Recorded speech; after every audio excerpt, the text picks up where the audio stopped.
Bismillahirrahmanirrahim. Perkenalkan, nama saya Dewi Sinta dengan NIM 230105500012. Hari ini saya akan mempraktekkan pembelajaran mikro teaching dengan materi larutan penyangga. Nah, Assalamualaikum warahmatullahi wabarakatuh. Waalaikumsalam warahmatullahi wabarakatuh. Selamat pagi semuanya. Pagi, Bu. Apa kabar hari ini? Baik. Nah, sebelum kita mulai pembelajaran, coba dicek dulu sekelilingnya apakah masih ada sampah? Sudah bersih, Bu. Nah, baik. Sebelum kita memulai pembelajaran, alangkah baiknya kalau kita berdoa terlebih dahulu. Untuk ketua kelasnya bisa memimpin doa. Oke, baik. Sebelum memulai pembelajaran, harus ada doa sesuai kepercayaan kita masing-masing. Doa dimulai. Doa selesai. Nah, pada pertemuan sebelumnya kita telah mempelajari konsep asam dan basa serta pH suatu larutan. Nah, apakah dari kalian masih ada yang ingat terkait apa yang terjadi pada pH larutan asam ketika kita tambahkan sedikit asam? Nah, silakan Anda.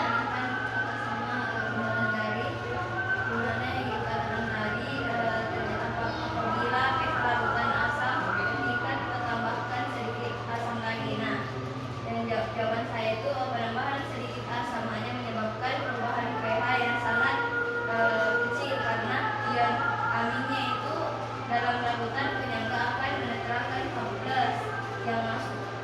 Nah, dalam penambahan larutan asam ditambahkan lagi larutan asam, maka biasanya itu pH-nya akan turun, namun tetap stabil. Nah, kestabilannya inilah yang dapat disebut larutan penyangga. Pasti banyak dari kalian bertanya, untuk apa kita mempelajari larutan penyangga? Padahal larutan penyangga itu memiliki peran penting loh, anak-anak. Dalam kehidupan, contohnya itu dalam kehidupan sehari-hari saja. Misal pH darah kita. pH darah kita itu berada di angka 7,4. Di angka 7,4 tubuh kita dapat berfungsi secara normal. Jika lewat dari itu, mungkin tubuh kita tidak dapat berfungsi secara normal. Nah, contoh lainnya juga itu pada pH obat tetes mata. Jika pH obat tetes mata itu tidak sesuai dengan pH air mata kita, maka akan menyebabkan iritasi. Nah, larutan penyangga juga dapat digunakan dalam bidang industri dan kosmetik loh. Asal kalian tahu, larutan penyangga itu dapat digunakan untuk menjaga mutu suatu produk. Nah, ada pun tujuan pembelajaran kita pada hari ini, yaitu ada dua, di mana yang pertama itu adalah peserta didik mampu menjelaskan komponen penyusun larutan penyangga dengan tepat, dan yang kedua itu peserta didik mampu menganalisis prinsip kerja larutan penyangga dalam mempertahankan pH. Nah, sebelum itu ibu ini membagi kalian menjadi dua kelompok. Yang pertama itu kelompok 1 dan kelompok 2.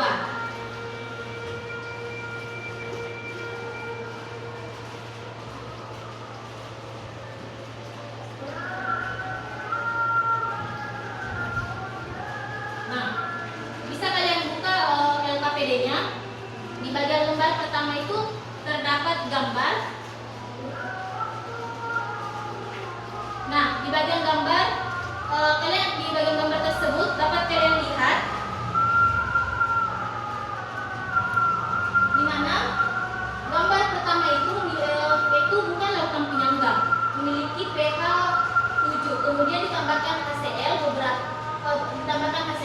kemudian pH-nya itu berubah menjadi 2. Sedangkan di gambar kedua itu pH-nya itu 4,74. Kemudian diberi perlakuan yang sama, yaitu ditambahkan HCl, pH-nya itu menjadi 4,66. Nah, dari gambar tersebut, coba kalian amati dan rumuskan apa saja pertanyaan yang muncul dari gambar tersebut. Baik, untuk anak-anak bisa diamati gambarnya yang ada di LKPD-nya. Nah, setelah kalian mengamati, kalian dapat menulis rumusan masalah kalian di bagian lembar setelahnya. Di bagian kolom, di kolom tersebut kalian dapat menuliskan rumusan masalah apa yang terdapat pada gambar tersebut.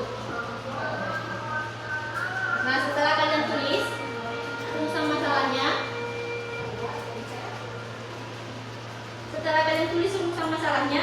Kalian dapat mengumpulkan informasi terkait rumusan masalah kalian di bagian bahan ajar yang ibu telah masukkan ke dalam LKPD. Kalian bisa membaca bahan ajar atau buku paket yang ibu telah masukkan dalam LKPD kalian.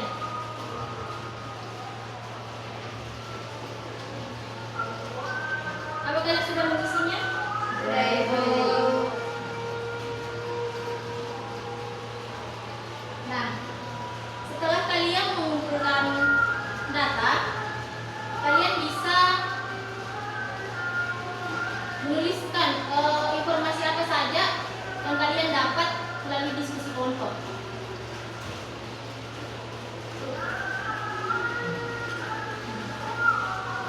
Ya, Bu.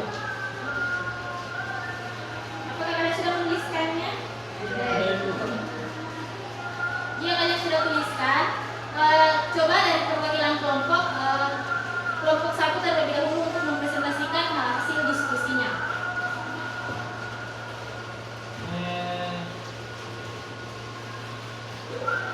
Saya, Bu. Ya, silahkan. Perkenalkan, nama saya Muhammad Rahmat Rabi. Yang adapun identifikasi masalah yang saya dapat dari hasil diskusi kami tadi, yaitu yang pertama komponen utama pembentuk organ penyangga, di mana komponen utama pembentuk organ penyangga adalah pasangan asam lemah dan basa konjugasinya. Contohnya CH3COOH dan CH3COO dari CH3COONA.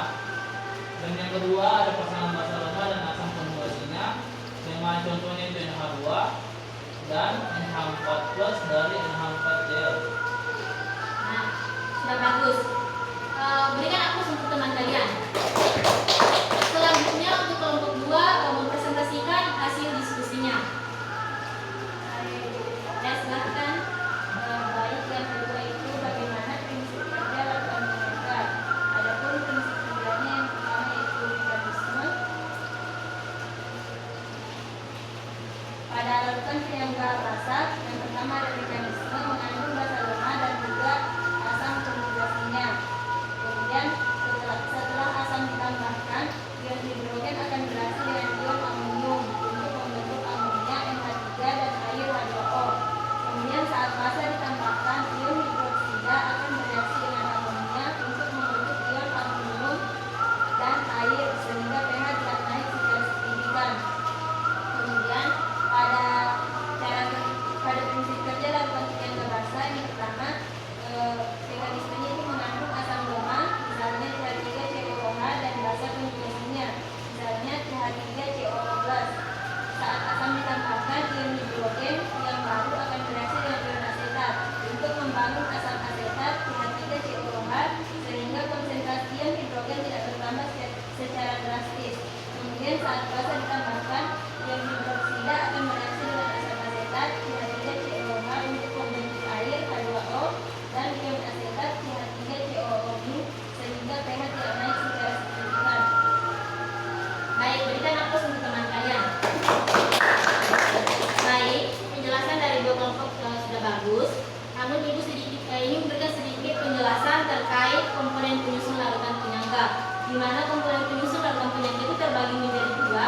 Yang dimana yang pertama ada larutan penyangga asam yang tersusun atas asam lemah dan basa konjugasinya. Adapun contohnya yaitu larutan CH3COOH ditambah larutan NaCH3COO, yang dimana komponen penyangganya itu yaitu CH3COOH yang bertindak sebagai asam lemah dan CH3COO bertindak sebagai basa konjugasinya. Nah, adapun yang kedua yaitu larutan penyangga basa, di mana larutan penyangga basa ini tersusun atas basa lemah dan asam konjugasinya, di mana contohnya itu larutan NH3 ditambah larutan NH4Cl, di mana komponen penyangganya itu NH3 bertindak sebagai basa lemah dan NH4+ yang bertindak sebagai asam konjugasinya. Nah, prinsip kerja larutan penyangga, di mana prinsip kerja larutan penyangga yang pertama itu di larutan penyangga asam. Pada penambahan asam, ion H+ dari asam akan menambah konsentrasi H+ pada larutan dan menyebabkan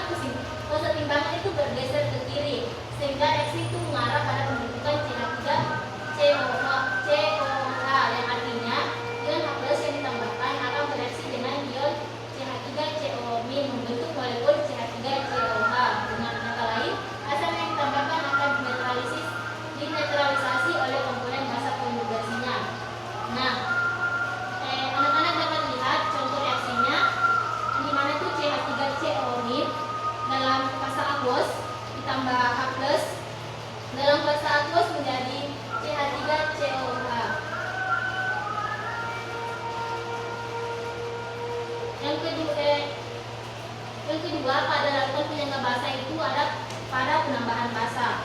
Bila yang ditambahkan adalah suatu basa, ion OH- dari basa akan bereaksi dengan ion H+ dan membentuk air, sehingga dapat menyebabkan keseimbangannya itu bergeser ke kanan dan konsentrasi ion H+ itu tetap dipertahankan. Jadi ukurannya komponen asam menyebabkan reaksi itu bergeser ke kanan. Dengan kata lain, basa yang ditambahkan akan dinetralisasi oleh komponen asam lemahnya. Dapat dilihat reaksinya, yaitu CH3COOH dalam bahasa aqueous, kemudian ditambah OH- menjadi CH3COO-, kemudian terbentuk H2O dalam bentuk asam itu liquid. Dan yang kedua itu lakukan penyangga basa pada penambahan asam. Contohnya itu ada NH4OH dan menjadi NH4+, kemudian ditambah OH-. Pada penambahan asam, bila yang ditambahkan itu suatu asam, maka ion H+ dari asam akan menjadi ion OH-, kemudian hal itu akan dapat menyebabkan keseimbangan dan akan bergeser ke kanan, sehingga konsentrasi ion OH-nya akan dapat dipertahankan. Nah, ada pun reaksinya setelah penambahan asam, yaitu NH3 ditambah H+, kemudian menjadi NH4+. Sedangkan pada penambahan basa, bila yang ditambahkan dalam suatu basa, maka keseimbangan itu akan bergeser ke kiri, sehingga konsentrasi ion OH-nya dapat dipertahankan. Ada pun reaksinya, yaitu NH4+ ditambah OH- menjadi NH3 tambah H2O. Jadi berdasarkan penjelasan ibu tadi, hasil presentasi dari masing-masing kelompok itu sudah bagus. Nah, apakah dari kalian ada yang ingin menyimpulkan apa saja materi yang kita pelajari selama pembelajaran berlangsung? Baik, silakan. Terima kasih atas kesempatannya. Perkenalkan nama saya Rosa Di sini saya akan menyimpulkan pembelajaran hari ini. Yang pertama itu komponen utama pembentuk larutan penyangga. Yang pertama ada pasangan asam lemah dan basa konjugasinya. Contohnya itu CH3COOH. Yang kedua CH3COO- dari CH3COO. Yang kedua pasangan dasar lemah dan asam konjugasinya. Contohnya NH3 NH4+ dari NH4Cl. Yang kedua cara kerja larutan penyangga basa. Ada mekanisme di mana mekanisme mengandung basa lemah, misalnya NH3 dan asam konjugasinya misalnya NH4+. Kemudian saat asam ditambahkan, ion hidrogen akan bereaksi dengan ion aluminium untuk membentuk amonia. Kemudian saat basa ditambahkan, ion hidroksida akan bereaksi dengan amonia untuk membentuk ion amonium dan air, sehingga pH naik secara signifikan. Kemudian cara kerja untuk larutan penyangga asam mengandung asam lemah misalnya CH3COOH dan basa konjugasinya misalnya CH3COO-. Saat asam ditambahkan, ion H+ yang baru akan bereaksi dengan ion asetat untuk membentuk asam asetat, sehingga konsentrasi ion hidrogen tidak bertambah secara drastis. Kemudian saat asam ditambahkan, ion hidroksida akan bereaksi dengan asam asetat untuk membentuk H2O dan ion asetat, sehingga pH naik secara signifikan. Baik, terima kasih. Berikan aplaus untuk temannya. Baik, apakah dari kalian masih ada yang bisa menyimpulkan terkait apa yang dipelajari pada hari ini? Sudah tidak ada? Baik, jadi Ibu perkuat lagi. Jadi larutan penyangga terdiri dari pasangan asam lemah dan basa konjugasinya atau basa lemah dan asam konjugasinya. Penyangga asam tersusun dari atas asam lemah dan basa konjugasi dari dalamnya.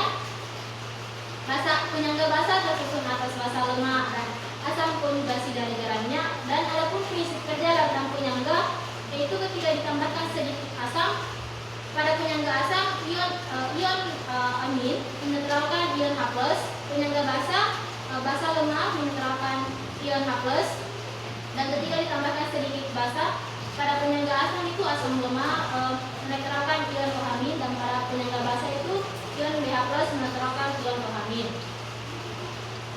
Nah, untuk memperdalam pemahaman kalian terhadap materi larutan penyangga di bagian komponen dan prinsip tentang penyangga, Ibu telah sematkan di bagian bahan ajar. Bisa kalian scan bahan ajar pada bagian LKPD-nya, bisa kalian kerjakan soal yang ada di bahan ajar untuk memperdalam materi kalian terkait komponen dan prinsip larutan penyangga.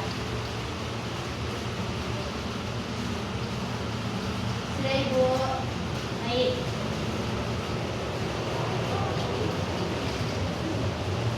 Baik anak-anak, jika kalian sudah menyelesaikan soal yang diberikan, bisa dikumpulkan LKPD-nya.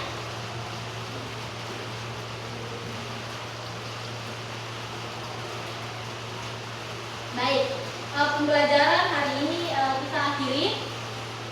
Untuk minggu depan, kalian bisa mempelajari terkait peran larutan penyangga dalam kehidupan sehari-hari untuk memperdalam materi kalian terkait materi larutan penyangga. Atas perhatian dan kerjasamanya Ibu ucapkan terima kasih. Wassalamualaikum warahmatullahi wabarakatuh. Waalaikumsalam warahmatullahi wabarakatuh.